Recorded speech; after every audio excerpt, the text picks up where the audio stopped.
अस्सलाम वालेकुम दोस्तों, मैं हूं जुनैद इकबाल और आप देख रहे हैं नए रास्ते। और जनाब, आज की जो सबसे दिलचस्प खबर है उसका जनाब हमने एक हवाला दिया, कुछ रिसर्च की, और यकीनी तौर पर बहुत सारे दोस्तों ने भी सुन रखा होगा कि वैसे भी एक आम जो बात है वो ये है कि कुदरत जब किसी पे मेहरबान होने लगती है और किस्मत जागती है ना, तो फिर उसकी कोई हदें नहीं होती।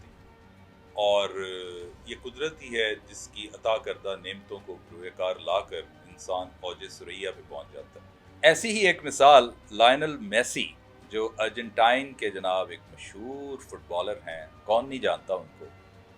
अभी हुआ क्या कि पिछले दिनों एक वो कहते हैं ना फेयरवेल कॉन्फ्रेंस में ये किसी बात पर जज्बाती हो गए। फेयरवेल कॉन्फ्रेंसेस में आमतौर पर जज्बातियात से बंदा काबू नहीं रख पाता, तो ये आप दीदा हो गए और झट से इन्होंने जनाब अपना टिश्यू पेपर निकाला और अपने आंसू पोंछे। उसके बाद ज़ाहिर बात है टिश्यू पेपर को जेब में डाल लिया होगा, तो किसी सिर फिरे की तो नज़र थी, वो देख रहा था।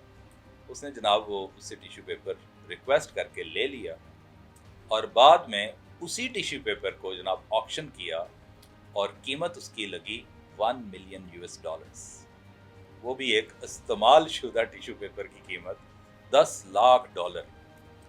ये होती है बात जनाब कि जब अल्लाह ताला किसी को इस मंच पर पहुंचाता है ना इज्जत और शोहरत के, कि यार एक टिश्यू पेपर है, उसका क्या भला, मतलब उसका मसरफ क्या हो सकता है।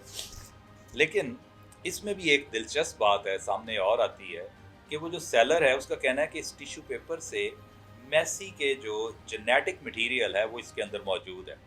मेसी का जेनेटिक मटेरियल इस टिश्यू पेपर के अंदर मौजूद है, उसकी आंखों से निकले हुए आंसू के हवाले से। और वो कहता है कि इससे क्लोनिंग, आने वाले दिनों में क्लोनिंग हो सकती है। क्लोनिंग यानी कि तनसील, एक रिप्रोडक्शन है विदाउट सेक्सुअल इंटीमेसी। आपको पता है ये क्लोनिंग क्या होती है। तो देखें लोग कहाँ कहाँ तक पहुँच जाते हैं और सोचते हैं। तो बहरहाल ये आजकल इस पे बहुत ज़्यादा डिबेट हो रही है। कुछ कहते हैं जी ये अनएथिकल सेल है, कुछ का और ख्याल है कि जनाब नहीं, अनएथिकल हो या एथिकल हो, बहरहाल सेल तो है।